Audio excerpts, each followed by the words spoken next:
With the power of Tandem HR, you are in the fast lane on Main Street with Get Down to Business with Shalom Klein, the show for business and jobs. Now, the champion of networking, the advocate of jobs, the guru of business, your host, Shalom Klein. Even if you're on the right track, you'll get run over if you just sit there. That's what Will Rogers once said. We are all about small business, jobs, and entrepreneurship. And business, we talk a lot about business here. You are on with Get Down to Business, and I'm your host, Shalom Klein.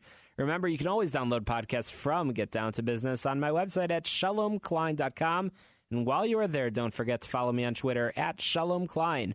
It's going to be a jam-packed week of content and information you won't want to miss. This week, we're talking about cultivating leaders. And this week, we'll be joined by guests John Figiel, Iki Elner, and Chris Everett, along with the new Playmaker Spotlight. And I'll be sharing tips on improving business presentations at the end of the program. But first, we've got a returning guest. We've got John Figiel of Tandem HR joining us on Get Down to Business. John, welcome back. Well, thank you very much, Shalom. It's good to be back on your show again. Fantastic. So, John, do you think that there's one thing that companies can do to help cultivate and develop future leaders? Yeah, absolutely. And I'll see your one, and I'm going to raise you one, Shalom. I think there's two things. One is really identifying upfront, what does it mean to be a successful leader in an organization?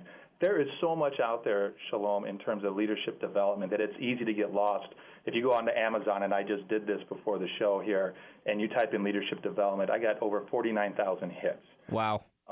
What that means is there's a lot of people who are sharing really good models and information, but one size doesn't fit all. So I think it's critical that business leaders really take the time, and that's important, to sit down and take the time and think about what does it mean to be successful as a leader in my organization. And I would recommend three areas. One, there's the technical functional skill set, so whether it's sales or finance or marketing.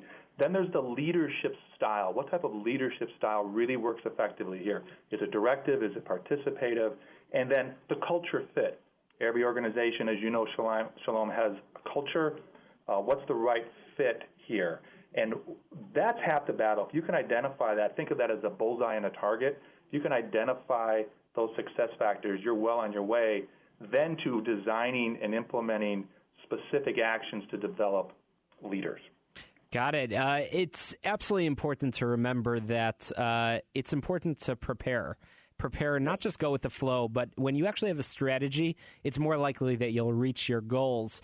So in the nonprofit world, it's much more frequent that you hear conversations about succession planning. Do you think that succession planning is a conversation that takes place frequently enough in the business world as well? You know, the short answer to that, Shalom, is no. I don't think it takes place frequently enough. It's something I think that larger organizations have put into place because they've got the infrastructure and they've got the resources. But what I've learned, because I've worked in small and large companies, is you don't need to have a big bureaucratic process with a lot of people managing it. Succession planning really involves, once again, identifying what are some of those key success factors, and then in a methodical way, thinking about who you have on the team now, where they have skills that match those success factors, where the gaps are, and then putting some plans in place to fill those gaps. So, and this would hold true in both big companies. What about a small business that, they just struggle to run the operations, to get their next client? They don't have any money to spare to dedicate to leadership development. They don't have money or time to spend thinking about the subject. What can a small business do? Yeah, and that was the second. Thanks for coming back to that. That was the second thing I wanted to share with you here's the secret sauce, Shalom. It's the 70-20-10 rule of leadership development, and that is 70% of leadership development, effective leadership development, happens on the job. 20% happens through learning through others. Either it's a mentor or it's a boss. 10% happens in the classroom. And if you think about where organizations spend their time and money, it's just the opposite. When people think about leadership development, they first think about putting a fancy leadership development program in place and sending people to classes. But if you flip that around, any organization, large or small, can really use this 70-20-10 rule to ensure that leaders learn effectively on the job. And there's a couple of things they need to do. Once again, make sure that they're intentional about setting some some development goals that they want people to focus on, and then have a chance to reflect on their experience. What have they learned on the job that's consistent with those development goals? And that's where a coach comes in. A coach can really be a significant tool and a helpful tool, and small companies have access to those coaches as well. Absolutely, and we'll talk about some of those resources in a moment. I'm talking with John Figiel of Tandem HR. John, you mentioned mentoring.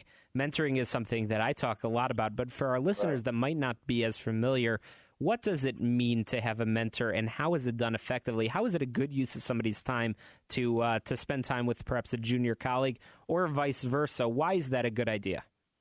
Right. So in the classic model of mentoring, as you said, a junior member of an organization or of a team really identifies somebody who's more experienced on that team, not their boss, somebody who may be their boss's peer, who really takes them under their wing and helps them learn, the term that people use is helps them learn the ropes. These are those informal rules of the organization or those informal expectations for success. So, John, walk me through a mentoring session. What do you think a mentoring session looks like? Where does it take place? When does it take place? And how does it take place? These are informal conversations. It's generally initiated by the person being mentored. It could be over lunch. It could be over coffee. The person being mentored is the one that has the agenda, and it could be specific questions that they want to learn about in terms of how to be successful in the organization or a particular problem that they're working with. And the mentor is sharing their experience. They're sharing the tricks of the trade, and they're giving them advice. That's very helpful. And what about a coach? What's the difference between a mentor and a coach? So a coach is a bit more formal, and what a coach will do, Shalom, is really help you identify what specific kind of development goals or needs that you have, might do a personality assessment, and then put together a formal plan. It could be a 2-month, 3-month, 6-month plan, and that coach is then going to give you specific actions or specific behaviors that they want you to work on, and every 6 weeks or so they'll meet with you, assess your progress against those goals and targets, give you some feedback, and then you'll have more actions to do. So it's a lot more focused and a bit more formal. And John, how can a small business owner access those sort of coaching resources? It sounds expensive, is it?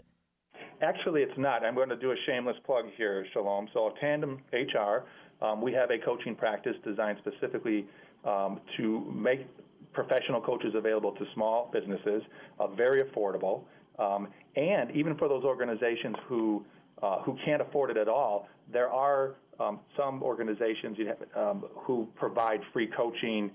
That might be through like a chamber of commerce or through kind of a local community college. And I believe SCORE is a pretty good resource. Yeah. SCORE is not sure of the exact acronym, but it's retired executives that often make themselves available at no cost through the Small Business Administration. John, are you familiar with their program?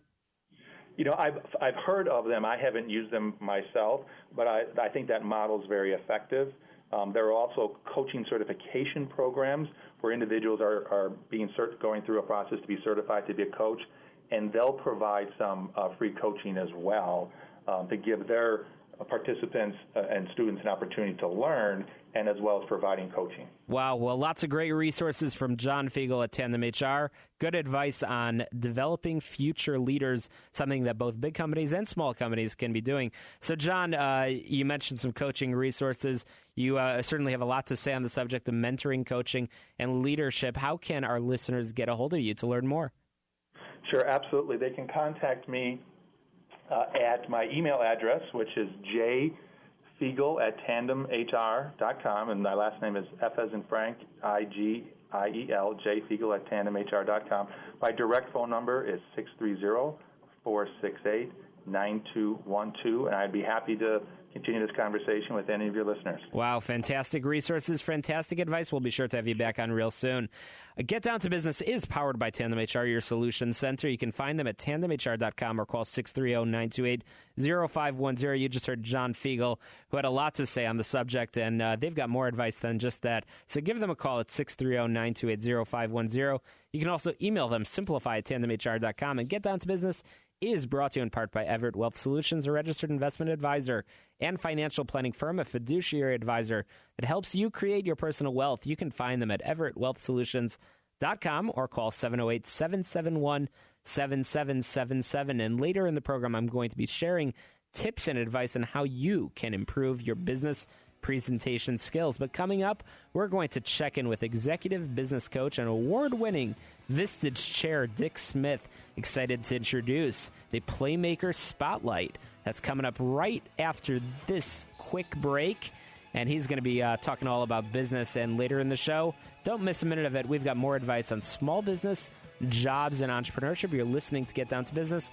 I'm your host, Shalom Klein. Keep listening. Don't touch that dial.